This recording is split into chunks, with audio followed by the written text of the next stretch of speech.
Hello everyone, SS here and pocket tech. Come back again with another unboxing video. ఈ వీడియోలో వచ్చేసి మనం nothing phone 4a pro device ని అయితే unboxing చేయబోతున్నాము. ఇండియాలో ఈ డివైస్ వచ్చేసి అరౌండ్ 40,000 రూపీస్ దగ్గర ఉంటుంది. సో ఈ డివైస్ లో వస్తున్న న్యూ ఫీచర్స్ ఏంటి, లేటెస్ట్ అప్డేట్స్ ఏంటి, ఎవరు పర్చేస్ చేయాలి, ఎవరు అవాయిడ్ చేయాలి, ఇన్ డీటెయిల్ గా ఈ వీడియోలో అయితే చూడబోతున్నాము. So let's get start. First అయితే అన్బాక్సింగ్ తో అయితే స్టార్ట్ చేద్దాము. ఇక్కడ బాక్స్ మీద చూస్తున్నారు కదా, బ్యాక్ నుంచి డివైస్ ఎలా ఉంటుందో ఒక ఇమేజ్ ఉంటుంది. కార్నర్ లో నథింగ్ అని చెప్పి రాస్తుంది. టాప్ సైడ్ కార్నర్ లో చూసుకుంటే ఫోన్ 4a ప్రో అని చెప్పి మోడల్ నెంబర్ ఉంటుంది అనమాట. లెఫ్ట్ అండ్ రైట్ చూసుకుంటే మనకి ఎంటీగా ఉంటది. బ్యాక్ సైడ్ చూసుకుంటే డివైస్ యొక్క స్పెసిఫికేషన్స్ అయితే ఉంటాయి. బ్యాక్ సైడ్ టాప్ చూస్తున్నారు కదా, ఓపెన్ అని చెప్పి ఉంది. Let's peel it of. So లోపల చూస్తున్నారు కదా, ఇంకొక బాక్స్ ఉంటుంది. దీని మీద అయితే కొంచెం టెక్స్ట్ రాస్తుంది నథింగ్ కమ్యూనిటీ గురించి. సో ఒకసారి ఓపెన్ చేద్దాము.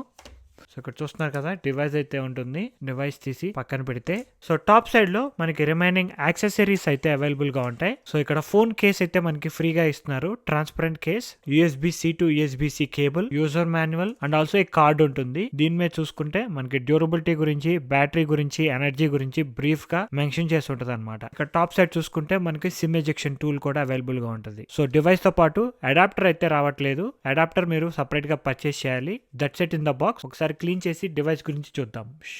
ఇక్కడ డివైస్ చూస్తున్నారు కదా, నేనైతే సిల్వర్ కలర్ పర్చేస్ చేశాను. మొత్తం ఇది 3 కలర్స్ లో అవైలబుల్ గా ఉంటుంది. ఈ డివైస్ వచ్చేసి మనకి పేపర్ షీట్ తో కవర్ చేసి ఉంది. Let's peel it of.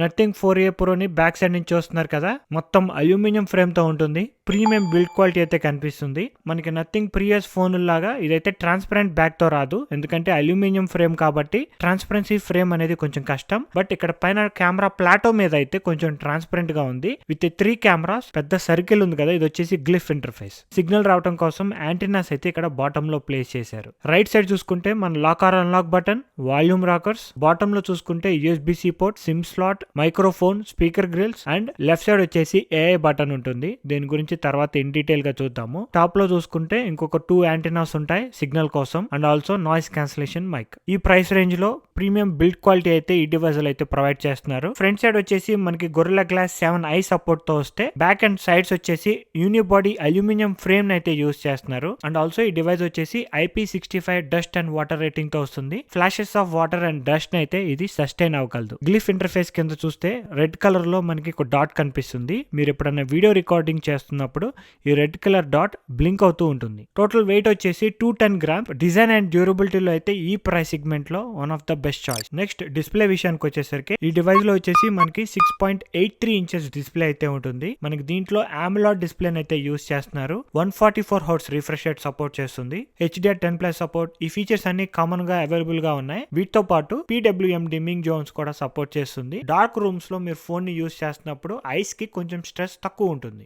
Display quality అయితే చాలా బాగుంది. నథింగ్ వాళ్ళ ఫోన్ కాబట్టి సాఫ్ట్వేర్ ఆప్టిమైజేషన్ వల్ల మనకి డిస్ప్లే అనేది చాలా స్మూత్ గా కనిపిస్తూ ఉంటుంది. ఇక్కడ డిస్ప్లేలోకి వెళ్ళి డిస్ప్లే రిఫ్రెష్ రేట్ లోకి వెళ్తే ఇక్కడ మనకి 3 ఆప్షన్స్ ఉంటాయి: డైనామిక్, హై అండ్ స్టాండర్డ్. మీరు హైలో పెట్టుకుంటే 144 Hz రిఫ్రెష్ రేట్ అయితే సపోర్ట్ చేస్తుంది అనమాట. మీకు ట్విట్టర్ X ఉంది కదా, ఈ X యాప్ యూస్ చేసేటప్పుడు 144 Hz రిఫ్రెష్ రేట్ అయితే సపోర్ట్ చేస్తుంది అనమాట. అండ్ ఆల్సో ఇప్పుడు హోమ్ స్క్రీన్ మీదకి వచ్చేసాను, చూసారు కదా 120కి వచ్చింది. ఐడియల్ గా ఉంటే 60కి వెళ్ళిపోయింది. క్రోమ్ లో యూస్ చేస్తున్నా గానీ మీకు 144 Hz రిఫ్రెష్ రేట్ అనేది సపోర్ట్ చేస్తుంది. మోస్ట్ ఆఫ్ ద డివైస్ మనకి 120 Hz రిఫ్రెష్ రేట్ లోనే పనిచేస్తుంది. సెకండ్ ఇంపార్టెంట్లీ, జనరల్ గా స్పెసిఫికేషన్స్ లో 5000 నిట్స్ బ్రైట్నెస్ అని చెప్పి రాసి ఉంటుంది, పీక్ బ్రైట్నెస్. ఈ డివైస్ మీరు నార్మల్ గా యూస్ చేస్తున్నప్పుడు 800 నిట్స్ ఆఫ్ టిపికల్ బ్రైట్నెస్ అనేది ఉంటుంది. అదే బ్రైట్ సన్లైట్ లో యూస్ చేస్తే అది 1600 నిట్స్ వరకు వెళ్తుంది. మీరు అలాంటి బ్రైట్ సన్లైట్ లో డివైస్ ని యూస్ చేస్తున్నా గానీ డిస్ప్లే అయితే చాలా క్లియర్ గా కనిపిస్తుంది. No issues in the display also. ఈ 5000 నిట్స్ ఆఫ్ బ్రైట్నెస్ అయితే నేను ఇంతవరకు చూడలేదు. ఇది జస్ట్ గిమిక్ మాత్రమే. బట్ రిమెంబర్,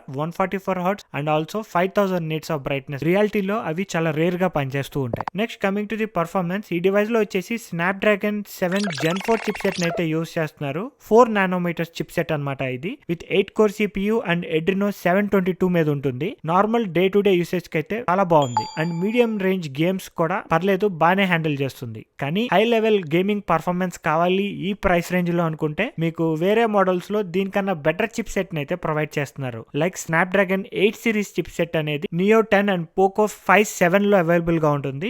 గేమింగ్ పర్ఫార్మెన్స్ కి one of the best chip set కావాలంటే ఈ ప్రైస్ రేంజ్ లో వేరే మోడల్స్ కూడా చూస్ చేసుకోవచ్చు. ఇది medium range chip set. So medium range games and normal usage కి అయితే పర్ఫెక్ట్ గా ఉంటుంది. అండ్ దీంట్లో వచ్చేసి 128GB with 8GB of RAM తో అయితే వస్తుంది.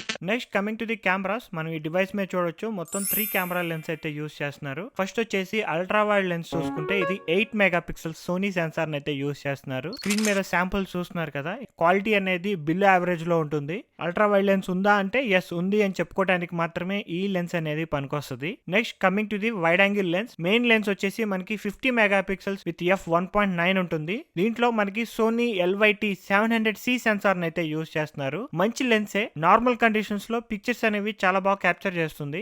బట్ కొన్నిసార్లు ఫోటో అనేది ఓవర్ సాచురేటెడ్ అయిపోతూ ఉంటుంది. ఇక్కడ ఈ శాంపుల్ చూడొచ్చు ఓవర్ సాచురేటెడ్ అయిపోయింది. అండ్ ఈ షాట్ చూడొచ్చు ఇండోర్స్ లో తీసాను, ఇది కూడా ఓవర్ సాచురేటెడ్ అయిపోయింది. ఇమేజ్ ప్రాసెసింగ్ అనేది ఇంప్రూవ్ చేయాలి వైడ్ యాంగిల్ లో. నైట్ మోడ్ షాట్స్ కూడా సేమ్ స్టోరీ. ఇక్కడ స్క్రీన్ మీద ఇమేజ్ చూడొచ్చు, స్క్రీన్ అనేది డార్క్ గా ఉండొచ్చు ఎందుకంటే ఇది అల్ట్రా వైడ్ లో తీసాను, అంత డార్క్ ఇమేజ్ అనేది వచ్చింది. ఇది వచ్చేసి వైడ్ యాంగిల్ కొంచెం బెటర్ గా ఉంది. నాకు పర్సనల్ గా ఈ ఫోన్ లో ultra wide and wide angle కన్నా టెలిఫోటో లెన్స్ అనేవి చాలా బాగా క్యాప్చర్ చేస్తుంది. జనరల్ గా ఈ ప్రైస్ పాయింట్ లో టెలిఫోటో లెన్స్ అనేది కొన్ని ఫోన్స్ లో అయితే అసలు ఉండదు. కానీ నథింగ్ వాళ్ళు పర్ఫార్మెన్స్ లో కొంచెం కాంప్రమైజ్ అయినా సరే టెలిఫోటోలో మంచి లెన్స్ అయితే ప్రొవైడ్ చేస్తున్నారు. ఇది వచ్చేసి సామ్సంగ్ వాళ్ళ 50 మెగా పిక్సెల్ లెన్స్ అయితే యూస్ చేస్తున్నారు. మనకి ఈ ఫోన్ లో పోర్ట్రేట్ మోడ్ ఉంటుంది. 1x 2x అండ్ 3.5x లో షార్ట్స్ తీసుకోవచ్చు. 1x and 2x wide angle తో షార్ట్ తీస్తే 3.5x వచ్చేసి మనకి టెలిఫోటో లెన్స్ ని యూస్ చేస్తుంది. సో ఈ రెండు శాంపుల్స్ మీరు స్క్రీన్ మీద చూడొచ్చు. వైడ్ యాంగిల్ కన్నా టెలిఫోటోలో మనకి బెటర్ షార్ట్ అండ్ డీటెయిలింగ్ అనేది కనిపిస్తుంది. కలర్ యాక్యురసీ కూడా టెలిఫోటో లెన్స్ లో చాలా బాగుంది. అండ్ ఇంతే కాకుండా మనకి మ్యాక్రో మోడ్ అనేది జనరల్ గా అల్ట్రా వైడ్ లెన్స్ ని యూస్ చేసి మ్యాక్రో మోడ్ షార్ట్స్ అనేవి తీస్తూ ఉంటారు. ఈ ఫోన్ లో టెలిఫోటో లెన్స్ యూస్ చేసి మనకి మ్యాక్రో మోడ్ షార్ట్స్ అనేవి వస్తాయి. సో 3.5x లో మీరు మ్యాక్రో మోడ్ షార్ట్స్ అనేవి తీసుకోవచ్చు. మ్యాక్రో మోడ్ షార్ట్స్ కూడా చాలా బాగా వస్తున్నాయి. డిఫాల్ట్ గా ఈ లెన్స్ వచ్చేసి 3.5x 7x అండ్ 140x వరకు మీరు డిజిటల్ జూమ్ అనేది చేసుకోవచ్చు. 140x లో షార్ట్స్ చూస్తున్నారు కదా, ఓకేగా ఉంది. బట్ 3.5x అండ్ 7x లో అయితే షార్ట్స్ బాగున్నాయి. Next coming to the video recording వచ్చేసి 4K at 30 FPS లో వీడియోస్ ని రికార్డ్ చేసుకోవచ్చు. అండ్ 1080p at 30 and 60 లో వీడియోస్ ని రికార్డ్ చేసుకోవచ్చు. వీడియో రికార్డింగ్ లో ఏమవుతుందంటే మీరు స్టేబుల్ ఆబ్జెక్ట్ ని వీడియోస్ ని క్యాప్చర్ చేస్తే క్వాలిటీ అనేది చాలా బాగుంటుంది. ఇక్కడ చూస్తున్నారు కదా, ఇమేజ్ క్వాలిటీ చాలా బాగుంది. అదే మీరు మూవింగ్ ఆబ్జెక్ట్ ని కానీ రన్నింగ్ లో కానీ వీడియోస్ ని క్యాప్చర్ చేస్తే వీడియో క్వాలిటీ అనేది కొంచెం అటు ఇటుగా ఉంటుంది. అండ్ వీడియోస్ కావచ్చు, ఫొటోస్ కావచ్చు, కొంచెం డార్కర్ షేడ్ లో కనిపిస్తూ ఉంటాయి, especially wide and ultra wide లో షార్ట్స్ తీస్తే. నెక్స్ట్ కమింగ్ టు సాఫ్ట్వేర్, ఈ ఫోన్ వచ్చేసి మనకి నథింగ్ OS 4.1 తో వస్తుంది విత్ Android 16. సాఫ్ట్వేర్ ఎక్స్పీరియన్స్ అయితే అమేజింగ్ గా ఉంది. మనకి నథింగ్ OS గురించి తెలిసిందే కదా, స్టాక్ ఆండ్రాయిడ్ కి దగ్గరగా ఉంటుంది. అండ్ హోమ్ స్క్రీన్ మొత్తం వచ్చేసి వాళ్ళ ఓన్ డాటెడ్ UI తో అయితే ఉంటుంది. మనకి 3 years of software updates and of security updates అయితే ఈ డివైస్ కి ప్రొవైడ్ చేస్తున్నారు. అండ్ ఆల్సో లేటెస్ట్ గా వచ్చిన అప్డేట్ లో న్యూ విజిట్ స్టైల్స్ ని అయితే అనౌన్స్ చేశారు. ఇక్కడ విజిట్స్ లోకి వెళ్తే ఇక్కడ చూస్తున్నారు కదా, మనకి నార్మల్ గా ఆండ్రాయిడ్ విజిట్స్ అనేవి ఇక్కడ ఉంటాయి. మనకి నథింగ్ వాళ్ళు కూడా ఓన్ విజిట్స్ అయితే అనౌన్స్ చేశారు. ఇవి హోమ్ స్క్రీన్ లోనూ యాడ్ చేసుకోవచ్చు, లాక్ స్క్రీన్ మీద కూడా యాడ్ చేసుకోవచ్చు. ఫర్ ఎగ్జాంపుల్ ఇక్కడ ఒక విజిట్ యాడ్ చేసాను చూడొచ్చు, 57 days అని చెప్పి చూపిస్తుంది. ఇది వచ్చేసి పైన స్క్రోల్ చేస్తే విస్కీ బర్త్డేకి 57 days ఉందని చెప్పి రిమైండర్ లాగా యాడ్ చేసుకోవచ్చు. ఇక్కడ చూస్తున్నారు కదా, ఈ విజిట్ వచ్చేసి కాంపాస్ విజిట్, నార్త్ ఎటు, వెస్ట్ ఎటు, సౌత్ ఎటు అని చెప్పి హోమ్ స్క్రీన్ మీద కనిపిస్తూ ఉంటుంది. అండ్ ఇది వచ్చేసి screen recording visit. Single tap చేశారనుకోండి మీకు స్క్రీన్ రికార్డింగ్ అనేది స్టార్ట్ అయిపోతుంది. మళ్ళీ సింగిల్ ట్యాప్ చేస్తే స్క్రీన్ రికార్డింగ్ అనేది ఆగిపోతుంది. ఇలా కొన్ని యూస్ఫుల్ విజిట్స్ అయితే మనకి నథింగ్ వాళ్ళు ప్రొవైడ్ చేస్తున్నారు. ఇది వచ్చేసి బ్యాక్ సైడ్ గ్లిఫ్ ఇంటర్ఫేస్ ఉంటుంది కదా, దీన్ని ఒక క్లిక్ తో ఆఫ్ చేయొచ్చు. చూడొచ్చు ఆఫ్ అయిపోయింది. ఒక క్లిక్ తో టర్న్ ఆన్ చేయొచ్చు. హోమ్ స్క్రీన్ మీద యాడ్ చేసుకునే విజిట్స్ అన్ని లాక్ స్క్రీన్ మీద కూడా ఇక్కడ నుంచి యాడ్ చేసుకోవచ్చు. మీకు విజిట్స్ స్పేస్ అనేది సరిపోకపోతే స్పేస్ ని కూడా ఎక్స్పాండ్ చేసుకోవచ్చు అనమాట. నథింగ్ ఫోన్ అంటేనే గ్లిఫ్ ఇంటర్ఫేస్ తో వస్తుంది. సో ఇక్కడ గ్లిఫ్ ఇంటర్ఫేస్ లోకి వెళ్తే గ్లిఫ్ ఇంటర్ఫేస్ బ్రైట్నెస్ ఇక్కడ సెట్ చేసుకోవచ్చు. ఆన్ ఆర్ ఆఫ్ బటన్ కిందకి స్క్రోల్ చేస్తే ring tones, notifications, essential notifications అని చెప్పి ఉంటుంది. ఇంపార్టెంట్ నోటిఫికేషన్స్ మీకు గ్లిఫ్ ఇంటర్ఫేస్ మీద నోటిఫికేషన్ అనేది ప్రొవైడ్ చేస్తుంది. ఆ నోటిఫికేషన్ కస్టమైజేషన్ ఆప్షన్స్ మీరు ఇక్కడ క్రియేట్ చేసుకోవచ్చు. ఇక్కడ చూస్తున్నారు కదా, న్యూ రూల్, దీంట్లోకి వెళ్ళి రూల్ నేమ్ ఏదైనా పెట్టుకొని ఏ అప్లికేషన్ కి మెసేజ్ వస్తే మీకు ఏ స్టైల్లో గ్లిఫ్ ఇంటర్ఫేస్ రావాలి అనేది చూస్ చేసుకోవచ్చు. ఫర్ ఎగ్జాంపుల్ నాకు ఏదైనా మెయిల్ వచ్చింది అనుకోండి, ఇక్కడ ఈమెయిల్ అడ్రస్ కావచ్చు, ఫోన్ నెంబర్ కావచ్చు, ఎంటర్ చేయాలి. ర్యాండమ్ గా ఎంటర్ చేస్తున్నాను. Click on enter. Glyph display, A glyph interface రావాలని చెప్పి సెలెక్ట్ చేసుకుంటే క్లిక్ ఆన్ డన్. సో ఇప్పుడు మీకు జీమెయిల్ నుంచి ఈ పర్టికులర్ పర్సన్ నుంచి మెయిల్ రాగానే మీరు ఫోన్ చూడకపోతే గ్లిఫ్ ఇంటర్ఫేస్ మీద మీరు చూస్ చేసుకున్న నోటిఫికేషన్ అనేది డిస్ప్లే అవుతుంది. And also flip to glyph, మన ఫోన్ ని క్లోజ్ చేయగానే మనకి ఎలాంటి నోటిఫికేషన్ గ్లిఫ్ ఇంటర్ఫేస్ మీద రావాలి అనేది ఇక్కడ చూస్ చేసుకోవచ్చు. Mute ring tones and notifications on చేసుకున్నాను. ఓన్లీ ఎసెన్షియల్ నోటిఫికేషన్సే రావాలని కూడా టోన్ ఆన్ చేశాను. ఆల్వేస్ ఆన్ గ్లిఫ్ టాయ్, ఎల్లప్పుడూ క్లాక్ చూపిస్తూ ఉంటుంది ఈ ఫీచర్ టోన్ ఆన్ చేసుకుంటే. అండ్ ఆల్సో ఛార్జింగ్ మీటర్, అంటే మీరు ఫోన్ ని ఛార్జింగ్ పెట్టారనుకోండి, మీకు గ్లిఫ్ ఇంటర్ఫేస్ లో ఎంత ఛార్జ్ అయింది, ఇంకా ఎంత ఛార్జ్ అవ్వాలనే ఇన్ఫర్మేషన్ చూపిస్తూ ఉంటుంది. నెక్స్ట్ వాల్యూమ్ ఇండికేటర్స్, దీని గురించి తెలిసిందే కదా. వాల్యూమ్ ఇంక్రీజ్ ఆర్ డిక్రీజ్ చేస్తే గ్లిఫ్ ఇంటర్ఫేస్ మీద ఆ వాల్యూమ్ బార్స్ అనేవి చూపిస్తూ ఉంటాయి. గ్లిఫ్ టైమర్, అంటే మీరు ఏదైనా కౌంట్ డౌన్ స్టార్ట్ చేయాలనుకుంటున్నారు, కౌంట్ డౌన్ టైం సెలెక్ట్ చేసి ఫోన్ ని తిప్పి పెడితే చాలు మీకు కౌంట్ డౌన్ అనేది స్టార్ట్ అయిపోతుంది. చూస్తున్నారు కదా, 5 minutes కి కౌంట్ డౌన్ అనేది స్టార్ట్ అయిపోయింది. లాస్ట్ వచ్చేసి గ్లిఫ్ ప్రోగ్రెస్, ఇది వచ్చేసి ఊబర్ యాప్ కానీ జొమాటో కానీ క్యాలెండర్ కానీ లింక్ అవుతుంది అనమాట. సో మీకు ఏదైనా డెలివరీ వస్తుంది అనుకోండి, ఆ డెలివరీ ఎంతసేపట్లో వస్తుంది, ఎక్కడ దాకా వచ్చింది అనేది గ్లిఫ్ ఫైల్ లో చూపిస్తూ ఉంటుంది. ఈ గ్లిఫ్ ఇంటర్ఫేస్ లో మనకి మినీ ఎల్ఈడీస్ ని అయితే యూస్ చేస్తున్నారు. క్వాలిటీ అనేది ఓకేగా ఉంది. అండ్ అంతేకాకుండా మనకి లెఫ్ట్ సైడ్ ఒక ఏఐ బటన్ ఉంటుంది కదా, ఇది కూడా మీకు యూస్ఫుల్ గా ఉంటుంది. ఫర్ ఎగ్జాంపుల్ మీరు ఏదన్నా క్విక్ నోట్స్ తీసుకోవాలనుకున్నారనుకోండి, ప్రెస్ అండ్ హోల్డ్ చేసే చాలు డిక్టేషన్ అనేది స్టార్ట్ చేయొచ్చు. ప్రెస్ అండ్ హోల్డ్ చేసా, make a reminder for May 27th Whisky birthday, also remind me to buy a gift for him. కదా, May 27th విస్కీ బర్త్డే కి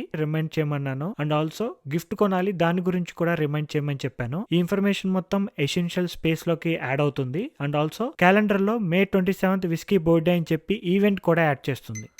చూస్తున్నారు కదా, రిమైండర్ కూడా యాడ్ చేసేసింది. ఇదంతా ఆటోమేటిక్ గా జరిగిపోతుంది. మీరు కనుక ఎసెన్షియల్ స్పేస్ ఓపెన్ చేయాలి అనుకుంటే ఈ బటన్ మీద డబుల్ ప్రెస్ చేయాలి, ఎసెన్షియల్ స్పేస్ లోకి వెళ్ళిపోతాము. ఇక్కడ చూస్తున్నారు కదా, నేను ఇప్పుడు డిక్టేట్ చేసిందంతా ఇక్కడ రాసుంది. అండ్ ఆల్సో ఈ ఎసెన్షియల్ స్పేస్ లో మీరు ఏదైనా స్క్రీన్ షాట్స్ తీసుకున్నా అన్ని ఇక్కడే ఉంటాయి, ఏదైనా నోట్స్ తీసుకున్నా అన్ని ఇక్కడే ఉంటాయి. ఎనీ ఇన్ఫర్మేషన్ ఇది సేవ్ చేసి పెడుతుంది. ఫర్ ఎగ్జాంపుల్ ఇప్పుడు ఇక్కడ కార్ ఉంది, కార్ గురించి మీకు ఏదైనా ఇన్ఫర్మేషన్ తెలుసుకోవాలి అనుకుంటే జస్ట్ ఈ ఏ బటన్ ని ప్రెస్ చేసి what kind of car is this, which model, ఇప్పుడు ఎసెన్షియల్ స్పేస్ లోకి వెళ్ళి ఈ ఇమేజ్ మీద క్లిక్ చేస్తే దిస్ ఈజ్ షవర్లెట్ కెమెరా అని చెప్పి చూపిస్తుంది. నేను ఇక్కడ అడిగిన క్వశ్చన్ కింద చూసుకుంటే అది ఇచ్చిన ఇన్ఫర్మేషన్. సో ఇలా అయితే మీరు ఈ ఎసెన్షియల్ స్పేస్ ని యూస్ చేసుకోవచ్చు. ఇలా చెప్పుకుంటూ పోతే నథింగ్ ఓఎస్ లో చాలా ఫీచర్స్ అయితే ఉన్నాయి. మీకు నథింగ్ ఓఎస్ మీద ఏమైనా క్వశ్చన్స్ ఉంటే let me know, separate video అయితే చేస్తాను. బ్యాటరీలోకి వెళ్ళి కిందకి స్క్రోల్ చేస్తే బ్యాటరీ ఇన్ఫర్మేషన్ అని చెప్పి ఉంటుంది. సో బ్యాటరీలో మనకి మాక్సిమం కెపాసిటీ 100% చూపిస్తుంది with cycle count. Next coming to the battery, మనకి ఈ డివైస్ లో వచ్చేసి 5400 mAh బ్యాటరీ సైజ్ తో వస్తుంది. బ్యాటరీ లైఫ్ అయితే నార్మల్ యూసేజ్ లో మీకు మోర్ దెన్ ఏ డే అయితే వస్తుంది. హెవీ యూసేజ్ కి యూస్ చేశారనుకోండి,